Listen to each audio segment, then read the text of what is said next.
Hello बच्चों, आज की क्लास में हम स्टार्ट करने वाले हैं राष्ट्रीय चैप्टर का पार्ट नंबर 14। ऑलरेडी इस चैप्टर के ऊपर 13 पार्ट्स अपलोड हो रखे हैं, जिसके अंदर मैंने इस चैप्टर की कंप्लीट थ्योरी आप लोगों को कवर करवा दी और लास्ट क्लास के अंदर लास्ट 2 वीडियो के अंदर मैंने आप लोगों को आय विधि कवर करवाया। तो आज हम न्यूमेरिकल का सेकंड मेथड व्यय विधि स्टार्ट करने वाले हैं और इसका भी क्वेश्चन कई बार 4 नंबर का एग्जाम के अंदर आ जाता है। तो सारी चीजें मैं आपको समझा दूंगा कि व्यय विधि का पूरा कंसेप्ट मैं आपको समझाने वाला और साथ में कुछ न्यूमेरिकल एग्जाम्पल्स भी मैं आपको समझाऊंगा ताकि एग्जाम के अंदर जो भी क्वेश्चन आए आपसे इजीली हो जाए। तो व्यय विधि से आज हम राष्ट्रीय आय की गणना सीखने वाले। देखो, आय विधि के अंदर मैंने आपको क्या समझाया था? आय विधि के अंदर मैंने आपको समझाया था कि किसी भी कार्य को करने के लिए हमें भूमि, श्रम, पूंजी और उद्यम की जरूरत होती है। तो भूमि के बदले क्या मिलता है? किराया, ये आय हमारे को मिल जाती है। श्रम के बदले मजदूरी या वेतन मिलता है, ठीक है। भूमि, श्रम, पूंजी, पूंजी के बदले हमें क्या मिलता है? ब्याज। और उद्यमी को क्या मिलता है? लाभ। जब ये 4 इनकम जो होती है, इन चारों इनकम को जब जोड़ दिया जाता है, यानी साधन आय को जब जोड़ दिया जाता है, तो हम नेशनल इनकम वहां से कैलकुलेट कर लेते हैं आय विधि से। अब हम व्यय विधि में क्या सीखने वाले? देखो, जब आय विधि के अंदर जब पैसे को कमाया जाता है, मान के चलो मैं कहीं पर जॉब करता हूं, तो मैंने अपना श्रम लगाया और श्रम से मैंने वहां पर सैलरी या वेजेस जो भी मैंने वहां से कमाया, तो मैं उस पैसे को आकर अब क्या करूंगा? खर्च करूंगा। तो आय विधि और व्यय विधि में एक कनेक्शन है। आय विधि में जो पैसा कमाया जाता है उस पैसे को फिर खर्च किया जाता है। या तो जब पैसे को कमाया जाता है तभी आप जोड़ लो, फिर भी राष्ट्रीय आय निकाला जा सकता है जैसे हमने आय विधि में समझा। लेकिन उस पैसे को फिर खर्च भी तो किया जाता है, तो उस पैसे को जब खर्च किया जाता है तब आप जोड़ो, तो फिर आप क्या कर सकते हो? उसकी सहायता से राष्ट्रीय आय निकाल सकते हो। तो आज की क्लास के अंदर हमने पिछली क्लास के अंदर हम लोगों ने आय को जोड़कर राष्ट्रीय आय की गणना सीखी थी। आज हम खर्चों को जोड़कर, क्योंकि एक व्यक्ति की जो आय होती है वो व्यक्ति उसी आय को क्या करता है? खर्च करता है। तो अब हम खर्चे को जोड़कर राष्ट्रीय आय की गणना करना सीखेंगे। देखो, सबसे पहली बात आप समझना कि खर्चों को करने के लिए 4 क्षेत्र होते हैं। हमारे देश के अंदर जो खर्चे होते हैं वो 4 क्षेत्र के द्वारा किए जाते हैं। सबसे पहला होता है गृहस्थ। गृहस्थ का मतलब होता है जैसे हम लोग हो गए फैमिली वाले। देखो, फैमिली के अंदर डेली बेसिस पे हमारे घर में कितनी सारी चीजें खरीदी जाती है। खाने पीने की चीजें हम लोग खरीदते हैं, घर के अंदर फर्नीचर खरीदते हैं, इलेक्ट्रॉनिक आइटम्स खरीदते हैं, बहुत सारी चीजें हमारे द्वारा क्या करी जाती है? खरीदी जाती है। तो गृहस्थ यानी कि जो फैमिली होती है वो बहुत बड़े लेवल पर खर्चा करती है। इसके अलावा सरकारी क्षेत्र, जो सरकार होती है वो भी बहुत बड़े लेवल पर खर्च करती है। सरकार बहुत बड़ा प्रशासन चला रही है, सरकार पुलिस चला रही है, आर्मी फोर्सेस चला रही है, इतने सारे स्कूल चला रही है, हॉस्पिटल चला रही है, कॉलेज चला रही है। तो यहां पर सरकार भी बहुत सारा खर्चा करती है। उत्पादक क्षेत्र का खर्चा, जितनी भी फर्में होती हैं, फर्में भी तो बहुत बड़े लेवल पर खर्चा करती है। भाई, किसी फैक्ट्री के अंदर अगर कपड़ा बनता है तो कपड़ा वो रॉ मटेरियल खरीद के लेकर आता होगा, ठीक है। इसके अलावा उसकी फैक्ट्री का किराया है, बहुत सारा खर्चा होता है। यानी उत्पादक भी बहुत बड़े लेवल पे खर्च करते हैं। और एक होता है शेष विश्व क्षेत्र। शेष विश्व क्षेत्र का मतलब होता है कि हमारे देश के लोग बाहर जाकर खर्च करते हैं, बाहर के लोग भी हमारे देश की वस्तु और सेवाएं खरीदते हैं, तो खर्च होता है। तो अगर चारों खर्चों को जोड़ दिया जाए, देखो सबसे पहली बात आपको समझना होगा, व्यय विधि के अंदर खर्चा करने के लिए, जैसे हमने वहां पर आय विधि में पढ़ा था कि इनकम 4 तरीके से जनरेट होती है। भूमि, श्रम, पूंजी और उद्यम, इनसे इनकम जनरेट होती है। और किस रूप में होती है वो भी मैंने आपको बताया था। इसी तरीके से जो खर्चे होते हैं वो 4 क्षेत्रों के द्वारा किए जाते हैं: गृहस्थ, सरकारी क्षेत्र, उत्पादक क्षेत्र और शेष विश्व क्षेत्र। जब हम इन चारों क्षेत्रों के द्वारा किए गए खर्च को जोड़ते हैं तो हमें पता चल जाता है जीडीपी एट एमपी। बात समझ में आ गई कि नहीं आ गई? जब हम इन चारों क्षेत्रों के खर्चों को जोड़ते हैं तो हमें पता चल जाता है जीडीपी एट एमपी। अब एक बात बताओ, जीडीपी एट एमपी अगर हमारे को पता चल गई तो हमारे को राष्ट्रीय आय निकालना है, उसे कहते हैं हम लोग एनएनपी एट एफसी। हम चेंज करके आसानी से निकाल सकते हैं। हमें निकालना है घरेलू आय, एनडीपी एट एफसी, उसे चेंज करके हम आसानी से निकाल सकते हैं। कुल मिलाकर जैसे हमने आय विधि के अंदर सबसे पहले एनडीपी एट एफसी निकाला था, हम व्यय विधि के अंदर सबसे पहले क्या निकालेंगे? जीडीपी एट एमपी निकालेंगे। सभी बच्चों को बात समझनी है, ठीक है। तो व्यय विधि में हमसे कुछ भी पूछा जाए, सबसे पहले हम जीडीपी एट एमपी निकालेंगे। सबसे पहला हम लेंगे निजी अंतिम उपभोग, इसे हम लोग इंग्लिश में बोलते हैं private final consumption expenditure. GDP at MP निकालने के लिए हमें 4 खर्चों को जोड़ देना है। ये पहला खर्चा है, ये दूसरा खर्चा है, ये तीसरा खर्चा है और ये चौथा खर्चा है, ठीक है। तो सबसे पहले निजी अंतिम उपभोग व्यय, गृहस्थ क्षेत्र के द्वारा जो खर्चा किया जाता है उसे कहते हैं निजी अंतिम उपभोग व्यय। इसके अंदर जितनी चीजें हैं वो मैं आपको अभी समझाता हूं। तो सबसे पहला ये हो गया। दूसरा, सरकार के द्वारा जो खर्चा किया जाता है उसे कहते हैं सरकारी अंतिम उपभोग व्यय। तीसरा, उत्पादक के द्वारा जो खर्चा किया जाता है, उत्पादक क्षेत्र के द्वारा जो खर्चा किया जाता है उसे सकल घरेलू पूंजी निर्माण कहा जाता है। हालांकि उत्पादक के लिए नहीं, अगर हम निवेश, कोई भी चीज हम निवेश कर रहे हैं तो वो इसके अंदर, निवेश पर्पज से अगर खर्चा होता है तो वो इसके अंदर आ जाता है, और शेष विश्व का खर्चा जो होता है वो यहां पर आता है। तो अब तक मैंने आपको क्या बातें समझाई, अगर ये चार्ट आपने समझ लिया ना तो इसका मतलब यह है कि व्यय विधि आपके लिए खत्म हो गया। इस चार्ट को समझना है। सबसे पहला, गृहस्थ जो खर्चा करती है उसे कहते हैं निजी अंतिम उपभोग व्यय। सरकार जो खर्चा करती है उसे कहते हैं सरकारी अंतिम उपभोग व्यय। उत्पादक क्षेत्र का जो खर्चा सकल घरेलू पूंजी निर्माण, ठीक है, और शेष विश्व का जो खर्चा है शुद्ध निर्यात, ठीक है। तो कुल मिलाकर बात ये देखो, निजी अंतिम उपभोग व्यय और सरकारी अंतिम उपभोग व्यय, अगर क्वेश्चन में ये सीधा सीधा आपको जनरली मिल जाता है, 90% क्वेश्चन में आपको सीधा सीधा ही मिलेगा। बहुत कम ऐसा होता है कि इसकी गणना आपको करनी पड़ती है, ठीक है।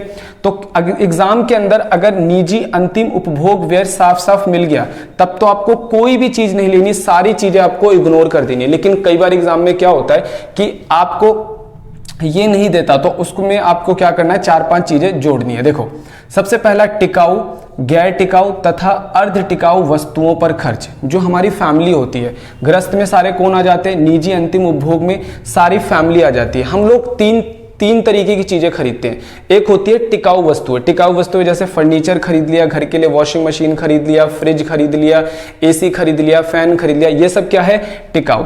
एक होता है गैर टिकाऊ वस्तुएं। गैर टिकाऊ वस्तुओं का मतलब जैसे खाना पीना, जैसे रोजमर्रा में हम खाने पीने के लिए अनाज खरीदते हैं, फ्रूट्स खरीदते हैं, वेजिटेबल्स खरीदते हैं, इसे कहते हैं हम गैर टिकाऊ।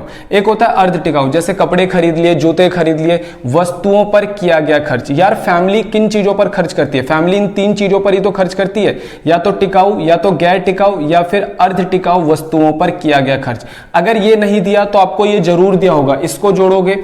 फिर उसके बाद वेतन तथा मजदूरी जो नगद में प्राप्त नहीं की गई है। अब मैं आपको एक एग्जांपल देके बताता हूं। मान के चलो मेरे फादर कहीं पर क्या कर रहे हैं, जॉब कर रहे हैं। मेरे फादर को बहुत ज्यादा रिक्वायरमेंट थी गाड़ी खरीदने की, पर उन्होंने क्या करा कि जहां पर वो जॉब करते थे उनके जो मालिक थे उन्होंने अपनी गाड़ी दे दी, बोला कि आप हमारी गाड़ी को यूज करो, पेट्रोल भी वही लोग डलवाते हैं। सोचो कि अगर वो गाड़ी वो लोग नहीं देते तो मेरे फादर क्या करते हैं, अपनी गाड़ी खरीदते हैं आने जाने के लिए, उसमें पेट्रोल डलवाते, हमारा खर्चा होता, तो हमारा वो खर्चा क्या हो रहा है, बच रहा है। तो वेतन तथा मजदूरी जो नगद में प्राप्त नहीं की गई है, ऐसी कोई भी फैसिलिटी जो आपको एम्प्लॉयर दे रहा है, जो आपके खर्चे को बचा रहा है, तो मान लिया जाता है कि अगर वो सामान आपको नहीं मिलता तो खर्चा तो होता ना, तो उस खर्चे को भी जोड़ लिया जाता है। इसके अलावा उपहार की प्राप्ति, देखो कितनी अजीब बात है कि अगर हमारे को कोई गिफ्ट देगा, मान के चलो हमें किसी ने एक बाइक गिफ्ट दी, तो अगर वो बंदा बाइक गिफ्ट नहीं करता तो हम अपने पैसे से तो बाइक कभी ना कभी खरीदते, लेकिन हमें गिफ्ट मिल गया तो हमारा वो खर्चा बच गया। तो ये मेथड कहता है कि वो भी आपका एक खर्चा है। जो उपहार आपको मिला और जो उपहार आपने लोगों को दिया उसका जो नेट वैल्यू है, मान लो आपको 10,000 का उपहार मिला, आपने किसी को 9,000 रुपए का उपहार दे दिया, तो 1,000 की जो वैल्यू है वो भी इसके अंदर जुड़ जाएगी। स्वयं का किराया तथा स्वयं के लिए उत्पादन मूल्य, देखो स्वयं के घर का किराया, अगर मान लो आप अपने घर में रहते हो तो आपके किराए का खर्चा बच रहा है। सोचो अगर आप किसी और के घर में रहते तो आपको रेंट पे करना पड़ता, अब नहीं पे करना पड़ रहा, तो वो खर्चा भी जोड़ा जाता है किसके अंदर, व्यय विधि के अंदर। अगर आपने स्वयं के लिए कोई उत्पादन करा, भाई मान के चलो मैंने जैकेट पहन रखी है, अगर ये जैकेट मैं खुद ही सिलकर खुद ही तैयार करता हूं, मान लो मार्केट में मैं इसे लेने जाता तो मेरे को 1500 रुपए की मिलती है, अब मैंने 1500 रुपए बचा लिए, मैंने खुद ही सिल लिया इसको, तो ये खर्चा जो है, ये खर्चा भी किस में आ जाता है, व्यय विधि के अंदर काउंट किया जाता है। परंतु स्वयं के लिए मकान खरीदना और बनवाना, लेकिन एक बड़ी इंपॉर्टेंट बात है, ये चीज हमेशा एक्सक्लूड करना होता है। क्यों एक्सक्लूड करना होता है मैं आपको समझाता हूं।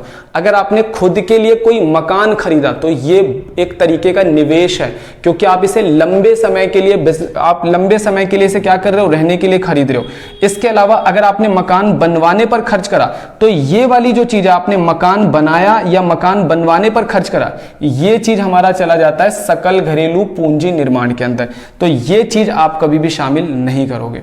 देखो निजी अंतिम उपभोग व्यय अगर क्वेश्चन में नहीं मिलता है तो हमें 4 चीजें जोड़कर निकालनी पड़ती है। ये चीज हम कभी भी इसके अंदर निजी अंतिम उपभोग व्यय के अंदर शामिल नहीं करते हैं। अब आ जाते हैं हम लोग सरकारी अंतिम उपभोग व्यय के अंदर। अगर आपको सरकारी अंतिम उपभोग व्यय साफ साफ मिलता है तब तो कोई दिक्कत नहीं है, वरना आपको इसके अंदर 2 चीजें जोड़नी है और 1 चीज इसके अंदर क्या करनी है, माइनस करनी है। सरकार द्वारा किया गया शिक्षा, स्वास्थ्य और प्रशासन पर व्यय। सरकार जितना भी खर्चा करती है शिक्षा पर, स्वास्थ्य पर, ठीक है, या प्रशासन को चलाने पर, वो खर्चा सरकार द्वारा कर्मचारियों का परिश्रमिक। आपको पता है कि सरकार के अंडर बहुत सारे एम्प्लॉय स्कूलों के अंदर, कॉलेज के अंदर, हॉस्पिटल्स के अंदर, ठीक है ना, आर्मी के अंदर काम कर रहे हैं, उन सब को सरकार क्या करती है, सैलरी वगैरह जो पे करती है, यानी जो उनको जो भी पैसा उनको पे करती है वो भी सरकार का एक खर्चा होता है। लेकिन सरकार द्वारा वस्तु तथा सेवाओं, अगर सरकार किसी चीज का प्रोडक्शन कर रही है, मान लो सरकार की कोई कंपनी है, वो सरकार को कुछ पैसा कमा के दे रही है, तो वो उस खर्चे के अंदर से क्या हो जाएगा, माइनस हो जाएगा। तो सरकारी अंतिम उपभोग व्यय वैसे तो सीधा सीधा मिल जाता है, अगर नहीं मिलता तो सरकार के द्वारा शिक्षा, स्वास्थ्य, प्रशासन आदि पर किया गया खर्च, सरकार द्वारा कर्मचारियों को दिया गया परिश्रमिक जोड़ना है, और सरकार द्वारा जो वस्तु और सेवाओं को बेचकर कमाया गया पैसा है उसे माइनस कर देना है। आपको यह पता चल जाएगा। अब आ जाते हैं हम लोग सकल घरेलू पूंजी निर्माण पर। सकल घरेलू पूंजी निर्माण जो होता है ये पूरा उत्पादक क्षेत्र से संबंधित होता है। किससे संबंधित होता है, उत्पादक क्षेत्र। पहले ही बता देता हूं, गृहस्थ जो खर्चा करती है वो निजी अंतिम उपभोग व्यय होता है, सरकार जो खर्चा करती है सरकारी अंतिम उपभोग व्यय होता है, उत्पादक जो खर्चा करता है सकल घरेलू पूंजी निर्माण में आ जाता है, शेष विश्व का जो खर्चा होता है वो शुद्ध निर्यात में आ जाता है। अब मैं आपको समझाता हूं सकल घरेलू पूंजी निर्माण का मतलब, इसे हम लोग कहते हैं ग्रॉस डोमेस्टिक कैपिटल फॉर्मेशन। अगर आपको एग्जाम के अंदर ये साफ साफ मिल जाता है, अगर आपको एग्जाम में साफ साफ मिल जाता है तब तो अच्छी बात है, लेकिन अगर ये नहीं मिलता तो हम यहां पर 2 चीजें लेंगे। सकल स्थिर, देखो नाम एक जैसा बिल्कुल, सकल घरेलू पूंजी निर्माण, यहां पर सकल घरेलू भी हो सकता है, सकल घरेलू स्थिर पूंजी निर्माण, और एक यहां पर आ रहा है भंडार या फिर स्टॉक में परिवर्तन। अगर एग्जाम में ये नहीं दिया हो तो आपको इन दोनों को जोड़कर इसे निकालना पड़ता है। मैं आपको इसे ऐसे ही समझा देता हूं। सकल घरेलू पूंजी निर्माण का मतलब क्या होता है, देखो किसी भी फर्म के अंदर, कॉमर्स वाले बच्चे बहुत अच्छी तरीके से जानते हैं, किसी भी फर्म के अंदर 2 तरीके के खर्चे होते हैं, एक करंट एसेट्स पर और दूसरा नॉन करंट एसेट्स पर। जो करंट एसेट्स होता है वो हमारा क्या होता है, एक तरीके से स्टॉक होता है। नॉन करंट एसेट जो होता है वो हमारी एक तरीके की इन्वेस्टमेंट होती है। मैं इसको सिंपल शब्दों में समझाता हूं। मान के चलो मेरी कपड़े की दुकान है, तो मैं क्या करूंगा भाई, अपनी दुकान के अंदर एसी लगवाऊंगा, अपनी दुकान के अंदर फर्नीचर लगवाऊंगा, अपनी दुकान के अंदर लाइट वगैरह, ये सारी चीजें मैं लगाऊंगा। ये खर्चा मेरे लिए क्या है, फिक्स, तो यह यहां पर आ जाएगा, सकल स्थिर पूंजी निर्माण के अंदर आ जाएगा। दूसरा एक ऐसा खर्चा, जैसा अगर मैंने कपड़े की दुकान खोली तो मैं कपड़े डेली खरीद के लेकर आऊंगा, फिर बेचूंगा, फिर खरीद के लाऊंगा, फिर बेचूंगा, वो आ जाएगा तुम्हारा भंडार निवेश या स्टॉक निवेश में। ठीक है, तो कुल मिलाकर बात यह है कि अगर निजी क्षेत्र वाले भी निवेश करते हैं, जैसे निजी क्षेत्र वाले अगर अपना रहने का घर खरीदते हैं, घर एक इन्वेस्टमेंट है, तो घर भी यहां पर आ जाती है। क्लियर होगी सारे बच्चों को। सरकार जितना भी खर्चा करती है वो सब यहां पर आता है, लेकिन जो सरकार की फर्में अगर खर्चा करती है, सरकार की फर्में निवेश करती है, तो वो भी यहां पर आ जाता है। क्लियर हो गया सारे बच्चों को कि अगर भाई सरकार की फर्में होंगी तो फर्मों का जो खर्चा होता है वो ऑटोमेटिकली यहां पर आ जाता है। अब फर्मों का खर्चा 2 तरीके का होता है, एक स्थिर खर्चा और दूसरा हमारा जो होता है वो स्टॉक का खर्चा। तो स्थिर खर्चा और स्टॉक खर्चा आपको समझ में आ गया होगा। अगर आपको स्थिर खर्चा नहीं दिया होता तो 2 तरीके खर्चे, सकल व्यावसायिक स्थिर निवेश, ठीक है, इसमें आ जाता है सकल व्यावसायिक स्थिर निवेश। देखो व्यवसाय के द्वारा किया गया स्थिर खर्चा, जो मैंने अभी आपको एग्जांपल लिया था कि अगर मैंने कपड़े की दुकान खोली तो मैंने फर्नीचर खरीदा होगा, मैंने क्या खरीदा होगा, एसी खरीदा होगा अपनी दुकान के लिए, ये सब मेरे लिए क्या है, सकल व्यावसायिक स्थिर खर्चा है। एक आता है सकल आवासीय निर्माण निवेश। ये देखो अगर निजी क्षेत्र वाले अपने घरों में निवेश करते हैं और खर्चा करते हैं, मैंने मकान खरीदा और खर्चा करा, तो वो खर्चा यहां पर नहीं आता, वो यहां चला जाता है, सकल आवासीय निर्माण निवेश। इसके अलावा सकल सार्वजनिक निवेश, सरकार के द्वारा किया गया सार्वजनिक निवेश। मैं आपको एग्जांपल दे देता हूं। भाई सरकार ने हॉस्पिटल में जितने भी कर्मचारी है उनको वेतन का भुगतान करा, वो तो यहीं पर आएगा। पुलिस वालों की सैलरी पे करी, यहीं पर आएगा। आर्मी वालों के ऊपर खर्चा करा, वो खर्चा भी यहीं पर आएगा। लेकिन सरकार ने एक कॉलेज का निर्माण करा, कॉलेज मतलब एक भवन का निर्माण करा, तो वो एक सकल सार्वजनिक निवेश होता है। सरकार ने रोड का निर्माण करा, सकल सार्वजनिक निवेश। सरकार ने पुल का निर्माण करा, सकल सार्वजनिक निवेश। तो अब आपको बात समझ में आ गई कि व्यवसाय के द्वारा किया गया स्थिर खर्चा यहां लोगों के द्वारा, निजी क्षेत्र के द्वारा किया गया जो फिक्स खर्चा होता है वो यहां पर, और सार्वजनिक सरकार के द्वारा जो निवेश होती है वो यहां पर आ जाता है। क्लियर हो गया। अब आ जाता है भंडार या निवेश। तो कई बार एग्जाम में डायरेक्ट दिया होता है भंडार निवेश, अगर नहीं दिया तो स्टॉक निवेश ही बोल सकता है, नहीं दिया तो अंतिम स्टॉक में से प्रारंभिक स्टॉक को माइनस करके निकालना है, इंग्लिश में बोलते हैं क्लोजिंग माइनस ओपनिंग। अगर दिया हुआ है भंडार में वृद्धि तो प्लस कर दो, अगर दिया है भंडार में कमी तो सीधा माइनस कर दो। उसके बाद लास्ट आ जाता है शेष विश्व, जिसमें हम लोग बोल देते हैं शुद्ध निर्यात। तो इसे कैसे निकालना है, निर्यात माइनस आयात। निर्यात का मतलब क्या होता है कि आपने बाहर वालों को कितना बेचा और बाहर वालों ने आपके यहां से कितना सामान खरीदा। तो हमने बाहर वालों से जितनी वस्तु सेवाएं खरीदी उसे हम लोग कहते हैं आयात, और जितना हमने उनको बेचा उसे कहते हैं निर्यात। तो निर्यात में से आयात माइनस करते हैं तो ये आ जाता है शुद्ध निर्यात। क्लियर हो गया।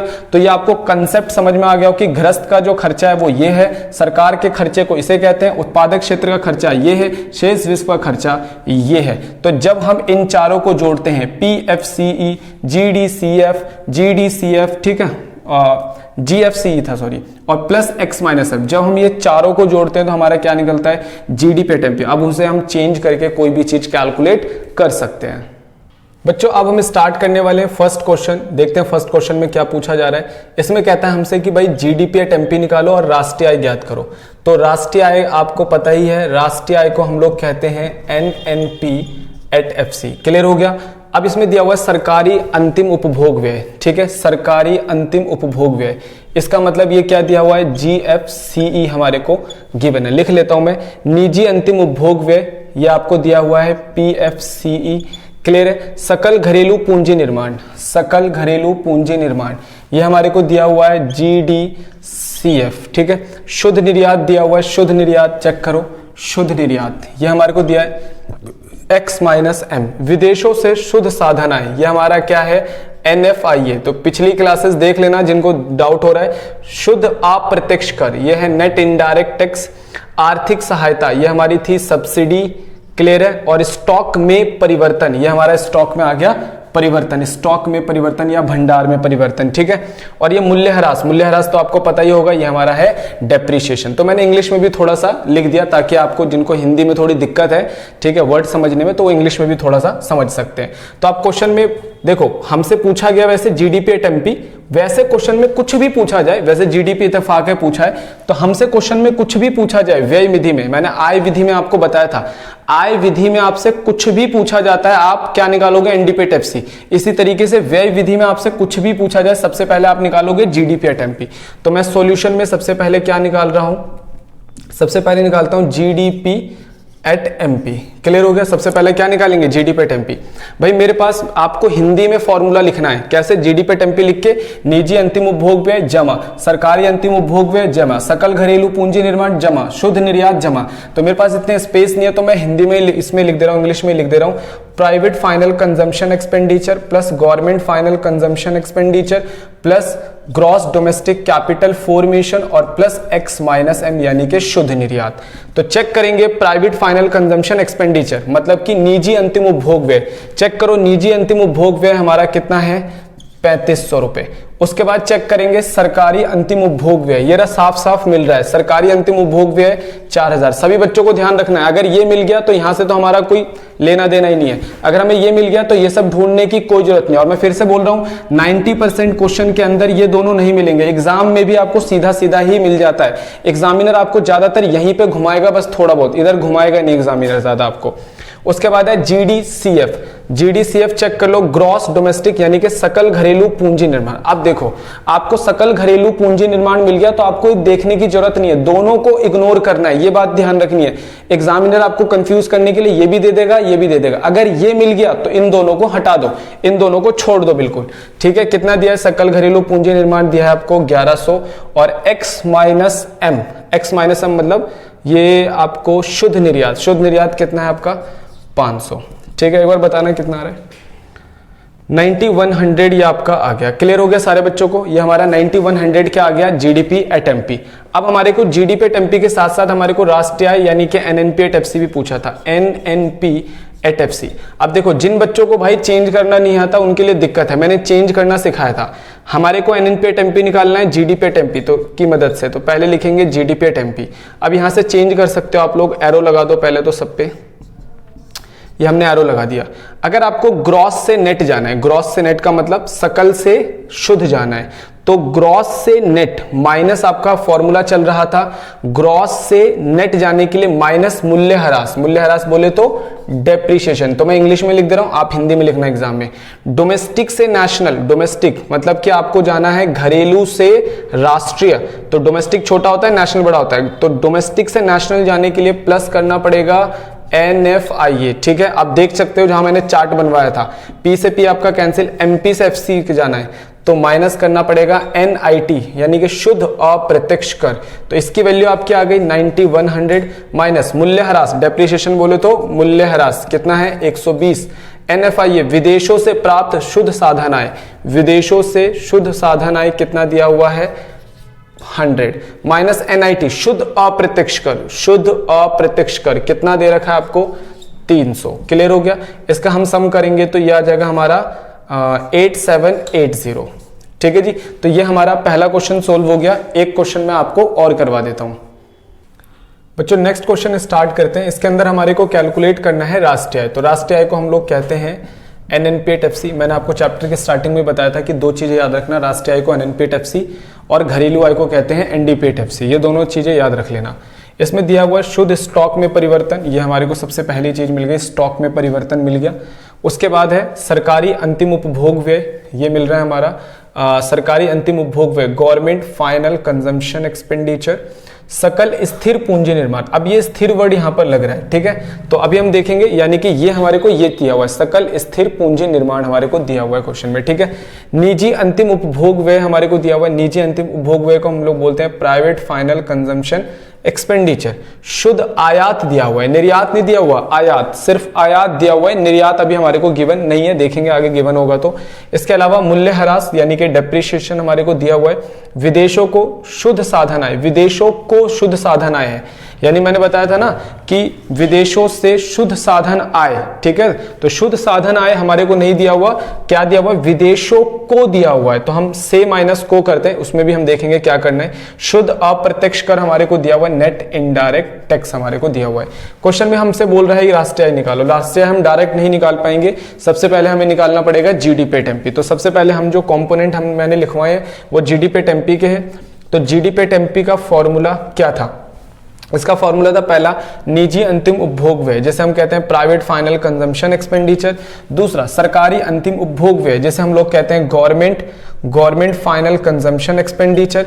तीसरा सकल घरेलू पूंजी निर्माण, जिसे हम लोग कहते हैं GDCF। और चौथा X माइनस M यानी कि शुद्ध निर्यात।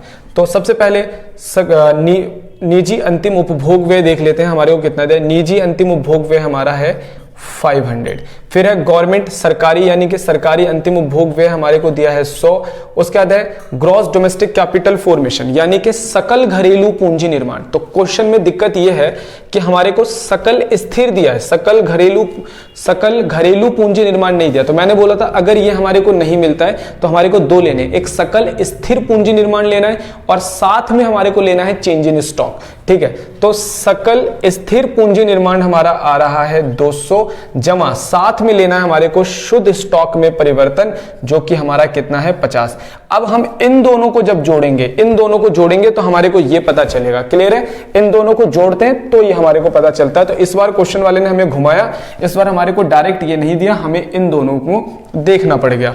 क्लियर है, अब निकालना है X minus M। X minus M मतलब निर्यात माइनस आयात, इसे ऐसे बोल सकते हैं शुद्ध निर्यात माइनस शुद्ध आयात। तो क्वेश्चन के अंदर निर्यात मूल्य नहीं है, आप चेक कर सकते हो, निर्यात मूल्य नहीं है तो मैं इसको 0 मान लेता हूं। और माइनस हमारा क्या आ गया, आयात मूल्य, शुद्ध आयात कितना है 40, तो ये घटा 40 आ जाएगा। तो इसको हमने सम करा है तो ये हमारा आ रहा है 810 करोड़। अब हमें जीडीपी एट एमपी की मदद से क्या निकालना है, एनएनपी एट एफसी निकालना है। क्लियर है, तो जीडीपी एट एमपी की मदद से हम लोग निकालेंगे एनएनपी एट एफसी। तो यहां पे सबसे पहले जीडीपी एट एमपी लिखेंगे, एरो बना लेते हैं, ठीक है, इस तरीके से हमने सबके एरो बना लिए। अब हमें जाना है जी से एन। जी से आता है ग्रॉस सकल और एन से आता है नेट यानी कि शुद्ध, यानी कि ग्रॉस से नेट जाना है, यानी कि ग्रॉस से नेट जाने के लिए हमें करना पड़ता है माइनस मूल्यह्रास। मैंने चार्ट बनवाया था, वहां से आप लोग देख सकते हो, माइनस करना है मूल्यह्रास। अब हमें जाना है डी से एन। डी से हमारा आ जाता है घरेलू यानी कि डोमेस्टिक और एन से आ जाता है राष्ट्रीय, ठीक है, नेशनल। तो घरेलू से राष्ट्रीय जाना है, डोमेस्टिक से नेशनल, इसका आ जाता है फॉर्मूला प्लस NFIA। क्लियर हो गया। P से P तो खत्म, MP से FC जाना है, माइनस करेंगे शुद्ध अप्रत्यक्ष कर, मैं इसे शॉर्टकट में NIT लिख देता हूं, शुद्ध अप्रत्यक्ष कर। GD पे टेम्पी हमारा आ रहा है 810। मूल्यह्रास, मूल्यह्रास चेक कर लो, ये हमारा आ रहा है 70 जमा NFIA। NFIA का फॉर्मूला होता है net factor income from abroad, इसे हम लोग बोलते हैं विदेशों से शुद्ध साधन आय। तो क्वेश्चन में चेक करो, से तो दिया नहीं है, मैंने बोला था कि अगर नहीं दिया हो तो ऐसे ऐसे निकालते हैं, से माइनस को, विदेशों से और विदेशों को जितना आपने दिया, तो को तो दिया है लेकिन से हमारे को गिवन नहीं है, तो विदेशों से 0 मान लेता हूं और को माइनस करके -10, तो ये चीज यहां पर आ गई। तो ये आ गया से माइनस को, तो ये माइनस फॉर्मूले वाला है और ये माइनस जो डिजिट का माइनस है वो वाला है। माइनस आ जाता है शुद्ध अप्रत्यक्ष कर, नेट इनडायरेक्ट टैक्स कितना है 120 है, ठीक है। तो ये माइनस माइनस प्लस ही हो जाएगा, ये माइनस रहेगा, तो ये सोल्व करके हमारा आ रहा है 630 करोड़। तो बच्चों आज की क्लास के अंदर मैंने आपको पूरा चार्ट समझा दिया, व्यय विधि का पूरा कंसेप्ट समझाया और मैंने आपको 2 न्यूमेरिकल भी करवाए। आपकी बुक के अंदर जितने न्यूमेरिकल हैं आप उन सबको ट्राई करो, थोड़ा सा क्वेश्चन के अंदर चीजें इधर उधर होंगी, आप समझने की कोशिश करोगे, सारी चीजें समझ में आएगी। इस चार्ट को बढ़िया तरीके से ध्यान रख लेना, इस चार्ट से आपको बुक का हर एक क्वेश्चन आप इजीली सोल्व कर सकते हो। तो बच्चों आज की क्लास के लिए इतना ही, अगली क्लास के अंदर मैं इस टॉपिक की जो भी थ्योरी होगी वो मैं अपलोड कर दूंगा।